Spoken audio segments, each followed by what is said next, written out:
বাপরে, এরকম ধোয়াটা কেক তো আমি আমার জীবনে প্রথমবার খেলাম। চলো এই পর্বে তোমাদের সঙ্গে শেয়ার করি সেদিন আমাদের খাবারের মেনুতে কি কি ছিল, আর সেটা কাকিমার মুখে শুনে নাও।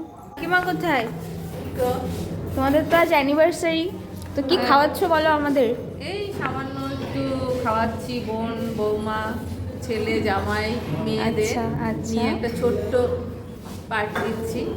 তাতে আছে মটন বিরিয়ানি আছে। আচ্ছা, এটা কি আছে?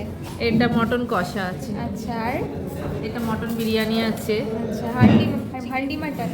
হাঁটি মটন এই যে। আচ্ছা, মিষ্টি আছে, আইসক্রিম আছে। আচ্ছা। ব্যাস এই। আর এখানে নিয়ে নিয়েছিল চিজ বাটার গার্লিক নান, যেটা আমার হাজব্যান্ড খাবে, আর আমি নিয়েছিলাম চিকেন বিরিয়ানি। মাটন বিরিয়ানির অপশানও ছিল, কিন্তু আমি মাটন বিরিয়ানিটা পছন্দ করি না, তাই জন্য আমার চিকেন বিরিয়ানি ছিল।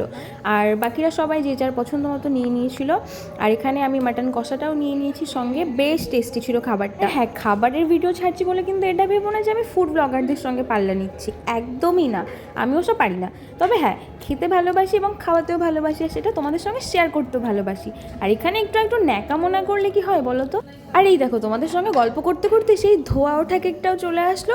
আর এটাকে কি বলে, তোমরা যদি কেউ নাম জেনে থাকো অবশ্যই কিন্তু কমেন্ট করে জানিও। তোমরা কেকে ট্রাই করেছো সেটাও কিন্তু অবশ্যই জানিও। দেখো, আমার যদিও এটা ফার্স্ট টাইম হলো, কারণ আমি এর আগে বহুবার ভেবেছি যে এরকম একটা কম্বো আমার খাওয়ার খুব ইচ্ছা, কিন্তু সেরকম কোনো সিচুয়েশান হয়ে ওঠেনি, তাই জন্য আজকে ভাবলাম ট্রাই করেই নি। দেখো, সত্যি কথা বলতে খুব একটা খারাপ ছিল না, তবে আমি অতিরিক্ত মিষ্টি কোনো জিনিস পছন্দ করি না। আর এটা যেহেতু ব্রাউনিটা একটু বেশি সুগার কোটেড হয়, তো সেই জন্য আমার মোটামুটি ঠিকঠাকই লেগেছে। সঙ্গে ছিল কুলফি আর বেকড রসগোল্লা।